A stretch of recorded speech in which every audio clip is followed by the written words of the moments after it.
എല്ലാ മാതാപിതാക്കളും എല്ലാ അധ്യാപകരും തോളോട് തോൾ ചേർന്ന് നിന്നുകൊണ്ട് നമ്മുടെ അടുത്ത തലമുറയിൽ വളർത്തിയെടുക്കേണ്ട ഏറ്റവും പ്രധാനപ്പെട്ട ഏറ്റവും അടിസ്ഥാനപരമായ ഒരു മൂല്യമാണ് നോൺ വയലൻസ്.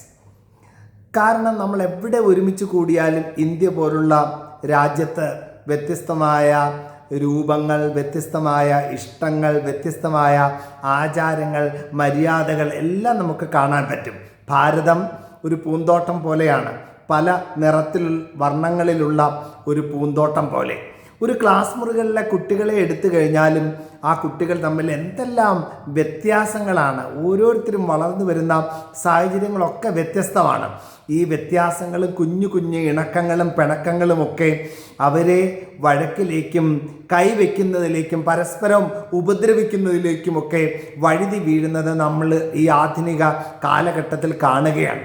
ഒരു കൂട്ടം കുട്ടികൾ ഒരുമിച്ച് ചേർന്ന് നിന്ന് ഒരു കൊച്ചുകുട്ടിയെ ഉപദ്രവിക്കുകയും ചവിട്ടുകയും ഒക്കെ ചെയ്യുന്നതിൻ്റെയൊക്കെ ദൃശ്യങ്ങൾ ഹൃദയമുള്ള ആർക്കും അത് കണ്ടുകൊണ്ടിരിക്കാൻ പോലും സാധിക്കുകയില്ല. അങ്ങനെയുള്ള വലിയ ദൃശ്യങ്ങളുടെ ഈ ഒരു കാലഘട്ടത്തിൽ നമ്മൾ ജീവിക്കുമ്പം എല്ലാ അധ്യാപകരും എല്ലാ മാതാപിതാക്കളും ഒത്തൊരുമിച്ച് ചേർന്ന് നമ്മളുടെ എല്ലാ മക്കൾക്കും ബോധവൽക്കരണം കൊടുക്കണം.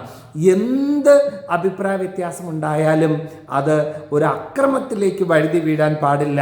ചർച്ചകളിലൂടെയും അഭിപ്രായങ്ങൾ ഷെയർ ചെയ്യുന്നതിലൂടെയും അധ്യാപകരുമായിട്ട് പങ്കുവെച്ച് അതിന് സൊല്യൂഷൻ കണ്ടുപിടിക്കുന്നതിലൂടെയും സമാധാനപരമായ സൊല്യൂഷൻസിലേക്കും ഉത്തരങ്ങളിലേക്കും നീങ്ങണം. ഒരിക്കലും വയലൻസിലേക്ക് അടിച്ചും ഇടിച്ചും ഉപദ്രവിച്ചും പരസ്പരം മല്ലിട്ടും നമ്മളൊരു സൊല്യൂഷനിൽ എത്തിച്ചേരുന്നത് അതൊരു കാട്ടുനീതിയാണ്.